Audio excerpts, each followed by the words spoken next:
My father looked me in the eye and said, "You'll understand someday," right before giving my brother the company I built from scratch. I said nothing, left, joined our biggest client, and watched their dream business fall apart without me there. I, 31M, grew up believing that if you worked harder than everyone else, the results would speak for themselves. My father taught me that. Ironic, really, considering he's the same man who proved me wrong. Let me take you back about 7 years. I graduated college with a degree in mechanical engineering and a mountain of student debt.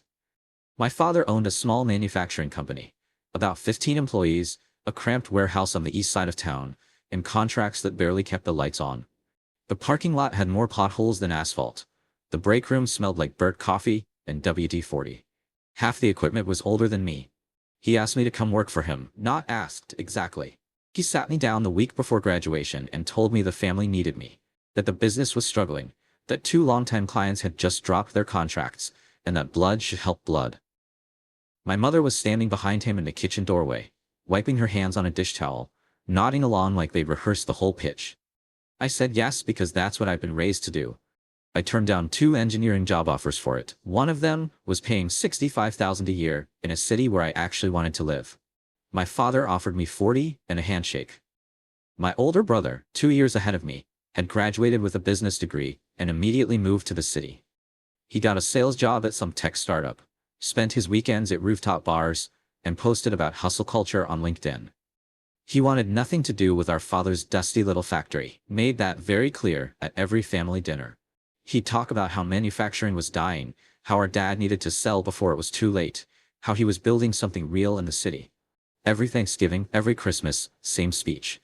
Our father would just nod and change the subject. Never pushed him. Never once asked him to come help. Never guilted him the way he guilted me. That should have been my first clue about how things were weighted in our family. For the first 2 years, I was basically doing everything. I redesigned the production workflow from the ground up. The old system was a mess.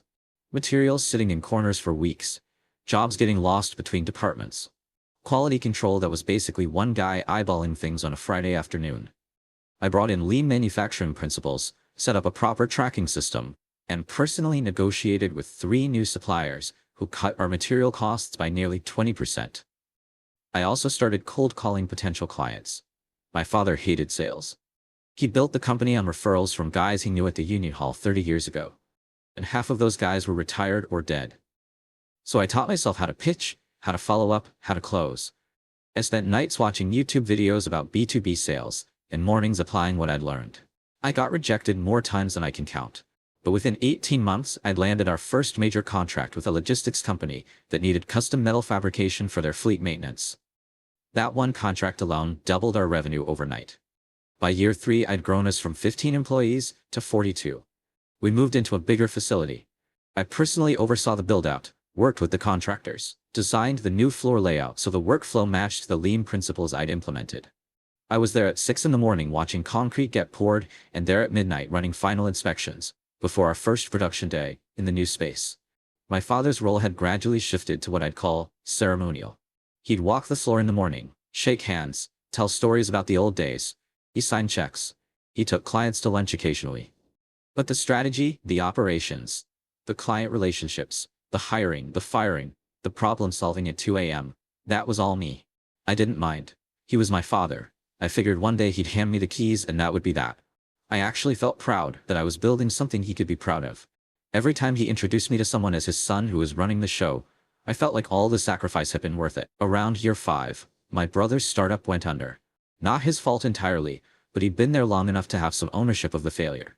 He moved back home. Showed up at Sunday dinner looking thinner, quieter, wearing the kind of humility that only comes from having your bank account disagree with your ego. Our mother fussed over him like he'd come back from war, made his favorite meal, cleared out his old bedroom. Our father took him aside after dinner and they talked in the garage for almost an hour. When they came back to the table, Dad announced that my brother would be joining the company in a new role. Vice President of Business Development. I remember sitting there with a fork halfway to my mouth, trying to process what I just heard. Vice President. Of a division that didn't exist. In a company that already had me handling every aspect of growth. I asked my father what that meant exactly, what responsibilities the role would carry, how it fit into the structure I already built. He waved his hand like I was asking about the weather, and told me not to worry. that there was enough room for both of us, and that family was family. My mother smiled at both of us like the whole thing was settled and beautiful. My brother had never set foot on a factory floor. He didn't know the difference between a CNC machine and a drill press. He couldn't tell you what tolerances meant or why they mattered. That suddenly he had a title, a salary 15% higher than mine, I found out later from the bookkeeper, who thought I already knew, and a corner office that I'd been using as a meeting room for client presentations. I swallowed it. Told myself it would work out. Told myself my father knew what he was doing. Told myself that maybe I was being territorial, that maybe a fresh perspective would help. He didn't. My brother's idea of business development was taking clients to expensive lunches and talking about synergies and scalable solutions. He ordered new business cards 3 times in 2 months because he kept changing his title. He burned through our marketing budget in 4 months on a website redesign nobody asked for, and a trade show booth that looked like a Silicon Valley fever dream. Our clients were fleet managers and warehouse supervisors. They wore steel-toed boots and cared about whether their parts showed up on time and within spec. They didn't care about minimalist branding or animated logo reveals.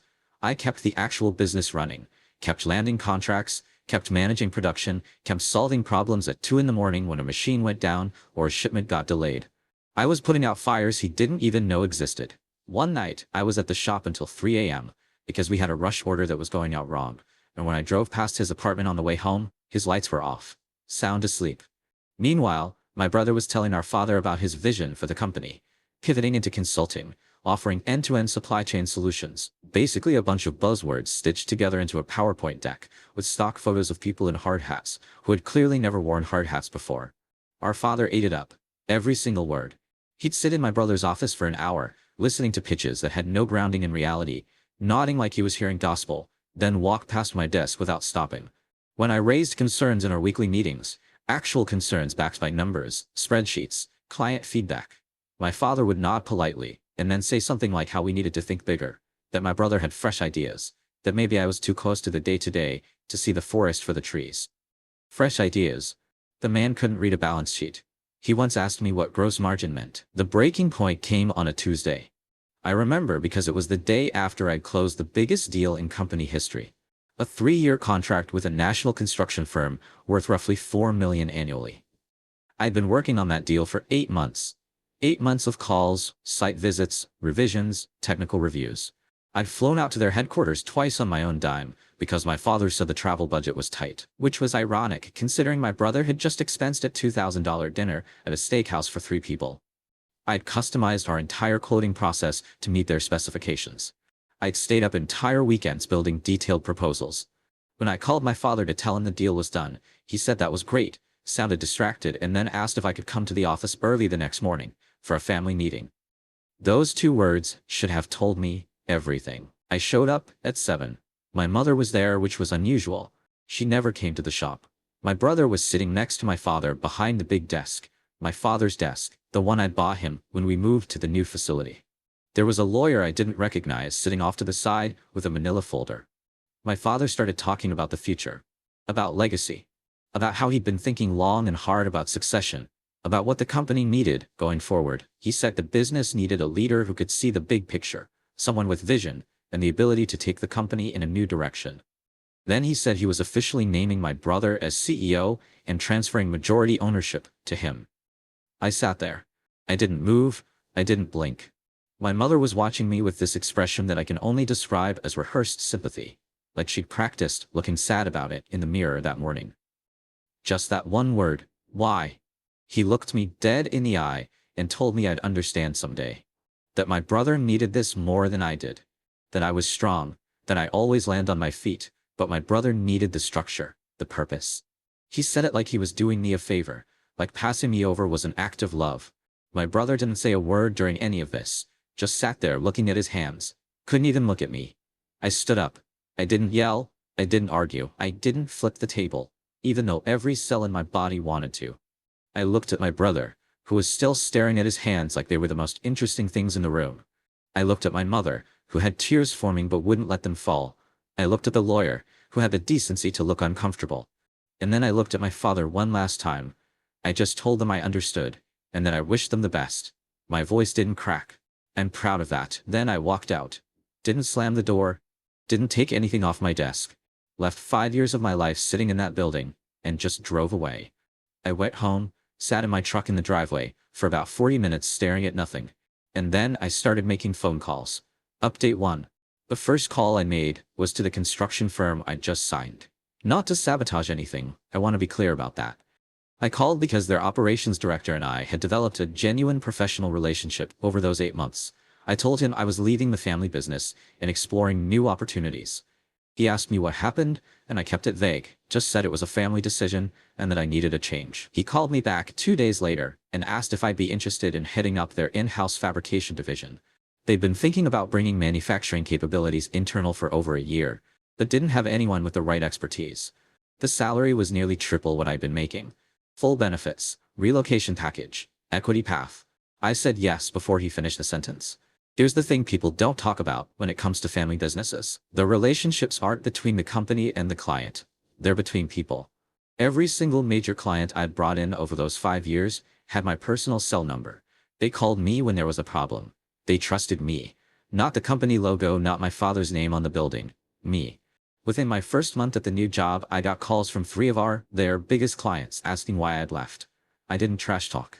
I didn't have to. I just told them I'd moved on and gave them my new contact information in case they ever needed anything. Update 2. Without me managing production, things started slipping almost immediately. I built systems, sure, but systems need people who understand them. I'd been the person who understood them. My brother tried to hire a plant manager, but the guy he brought in had come from a food processing background and had zero experience with metal fabrication. Different world entirely. Tolerances got sloppy. Deliveries started running late. The quality control system I built was only as good as the person enforcing it, and nobody was enforcing it. The shop floor guys, the ones who'd respected me because I worked alongside them, started calling in sick more often. Morale tanked. 2 of my best welders quit within the first 6 weeks. Within 3 months, 2 mid-sized clients pulled their contracts. They didn't come to me. I want to be honest about that. They just left, found other vendors. One of them did reach out to me later and told me that the last batch they'd received had so many defective parts that they had to shut down a maintenance line for 2 days. 2 days of downtime for a logistics company is not a small thing. We're talking hundreds of thousands in lost productivity. The construction firm contract, the big one I'd closed right before everything fell apart, had a 90-day performance review clause that I'd negotiated specifically to protect both sides.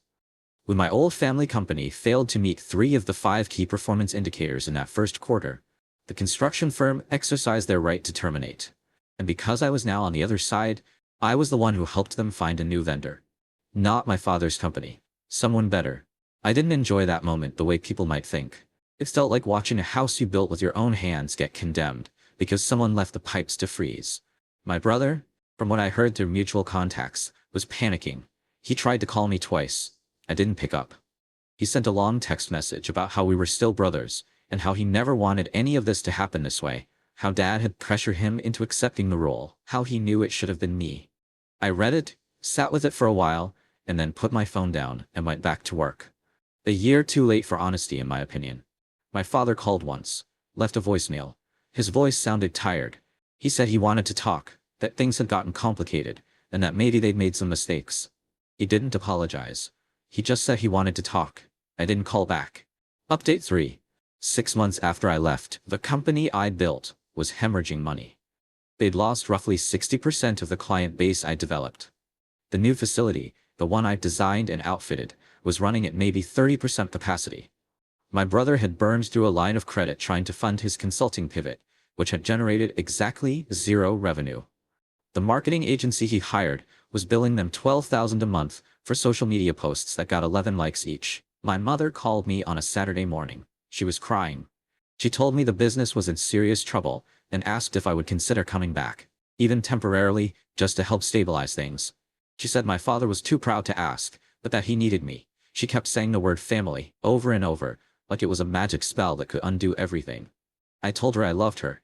I told her I was sorry she was hurting, and then I told her no. That was the hardest conversation of my life.